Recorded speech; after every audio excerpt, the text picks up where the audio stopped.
रीमा की नई नई शादी हुई। शादी से पहले रीमा नौकरी करती थी। शादी के बाद रीमा ने नौकरी छोड़ दी। वो कुछ दिन पति प्रशांत के साथ समय बिताना चाहती थी। शादी के बाद रीमा कुछ दिन अपने ससुराल में रह प्रशांत के साथ शहर आ गई।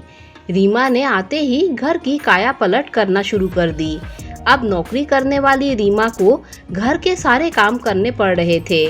शादी से पहले तो माँ सब कर दिया करती थी और रीमा के पास बहाना भी होता था कि माँ सारा दिन ऑफिस में रहती हूँ तो घर के काम नहीं कर सकती। रीमा को घर के काम देख आलस तो बहुत आती पर मन मार कर करने ही पड़ते। रीमा का हाथ खाना बनाने में थोड़ा तंग था पर जैसे तैसे वो बना ही लेती थी। प्रशांत इस बात को समझता था, इसीलिए कुछ नहीं कहता था। वो जानता था रीमा धीरे धीरे सब सीख जाएगी। प्रशांत थोड़ा रोमांटिक किस्म का इंसान था। नई नई शादी का खुमार था। कभी बाजार से फूल लाता तो कभी रीमा की पसंदीदा मिठाई। कभी छुट्टी वाले दिन रसोई में आ जाता तो फूल गोभी टोकरी से उठाकर घुटनों के बल बैठ जाता। रीमा को प्रशांत के साथ शहर में आए 15 दिन हो गए थे। इन 15 दिनों में पूरा घर अच्छे से सेट हो गया था। रीमा सुबह नाश्ता बना देती और फिर प्रशांत का टिफिन भी बना देती। कभी टिफिन में रोटी के डिब्बे के टिश्यू के पेपर के नीचे आई लव यू भी लिख देती। शाम को प्रशांत थका हुआ ऑफिस से आता तो अपनी पत्नी का मुस्कुराता चेहरा देख थकान भूल जाता। रीमा भी बड़े मन से गरम गरम खाना बनाकर डिनर में परोसती। इसी तरह शरारतों के साथ दिन गुजर रहे थे। रविवार के दिन प्रशांत सुबह सोकर उठा। दोनों साथ बैठ चाय पीने लगे। प्रशांत ने पूछा, आज खाने में क्या बना रही हो? रीमा ने कहा, आज मैं आलू मटर की सब्जी और पूरी बनाने का सोच रही हूँ। प्रशांत ने कहा, अच्छा, आज सब्जी मैं बनाता हूँ। रीमा ने हैरानी से कहा, तुम्हें खाना बनाना भी आता है? प्रशांत ने कहा, बस देखती जाओ, तुम पूरियाँ बना दो और हाँ, मैं खीर भी बनाऊंगा सेवई की। तुम मुझे बस सामान दे दो। रीमा ने सारा सामान दे दिया। प्रशांत ने खीर और सब्जी बनाई। रसोई से बड़ी अच्छी महक आ रही थी। रीमा ने जब अपना पहला निवाला खाया तो बोल पड़ी, वाह कितना स्वादिष्ट है, तुम तो मुझसे भी अच्छा खाना बना लेते हो। प्रशांत ने कहा, अकेले रहते रहते सब बनाना सीख गया मैडम जी। उसके बाद जब भी शनिवार रविवार आता या प्रशांत की छुट्टी होती तो रीमा अपनी फरमाइश प्रशांत के सामने रखने लगी। प्रशांत अपनी नई नवेली बीवी को इनकार नहीं कर पाता और फरमाइश पूरी कर भी देता। प्रशांत के हाथ की बनी दाल सब्जी सीमा चटकारे लेकर खाती और 1-2 रोटी एक्स्ट्रा भी खा जाती थी। समय बीता, शादी को 3 महीने हो गए।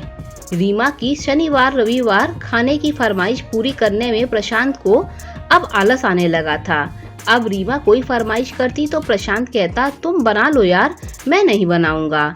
रीमा कहती कि तुम स्वादिष्ट बनाते हो, मुझसे अच्छा नहीं बनेगा तो प्रशांत कहता, जैसा भी बनेगा मैं खा लूंगी।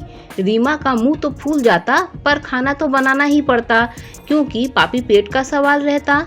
एक दिन शनिवार था। रीमा ने दाल बनाई। जैसे ही प्रशांत ने पहला निवाला खाया तो बोला, ओहो, आज कितनी तेज मिर्ची कर दी। रीमा ने कहा, शायद गलती से 2 बार डाल दी होगी। प्रशांत ने कहा, अच्छा रुको, मैं इसे सही करके लाता हूँ। प्रशांत ने फिर से पानी डाल तड़का लगाकर दाल को स्वादिष्ट बना दिया था। रीमा ने चटकारे लेकर बड़े दिनों के बाद खाया।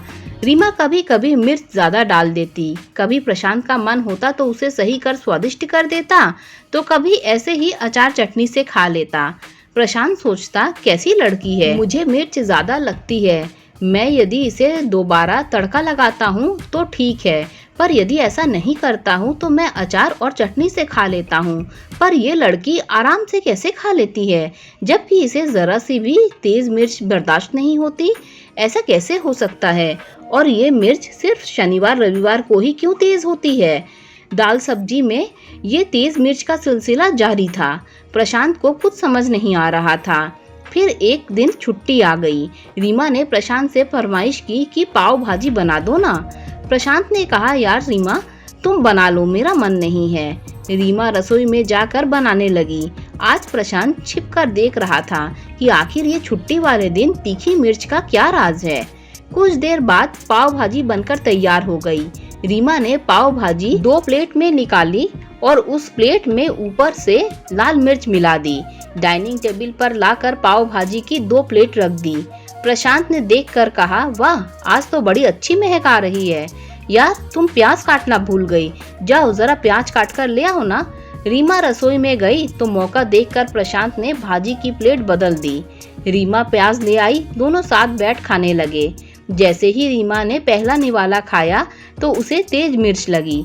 प्रशांत उसका मुंह देख रहा था और बड़े मजे से पाव भाजी खा रहा था। रीमा पानी पिए जा रही थी। तेज मिर्च के कारण उसकी आंखों से आंसू आने लगे थे।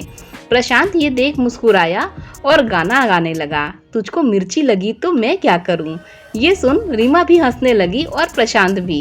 प्रशांत ने कहा, मुझसे चालाकी, तुम ऐसा क्यों कर रही थी? ये छुट्टी वाले दिन तीखी मिर्च का क्या राज है, कहो।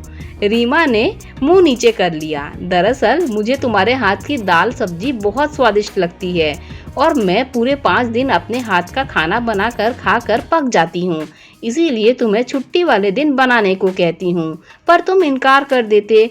फिर मैंने उस दिन देखा कि जब मिर्च तेज हो गई तो तुमने कैसे सही कर उसे स्वादिष्ट बना दिया, तो मैंने ये रास्ता अपना लिया। तुम्हारी दाल सब्जी निकाल कर मैं उसमें मिर्च मिला देती तो तुम्हें मिर्च ज़्यादा लगती, उसे स्वादिष्ट बना देते तुम।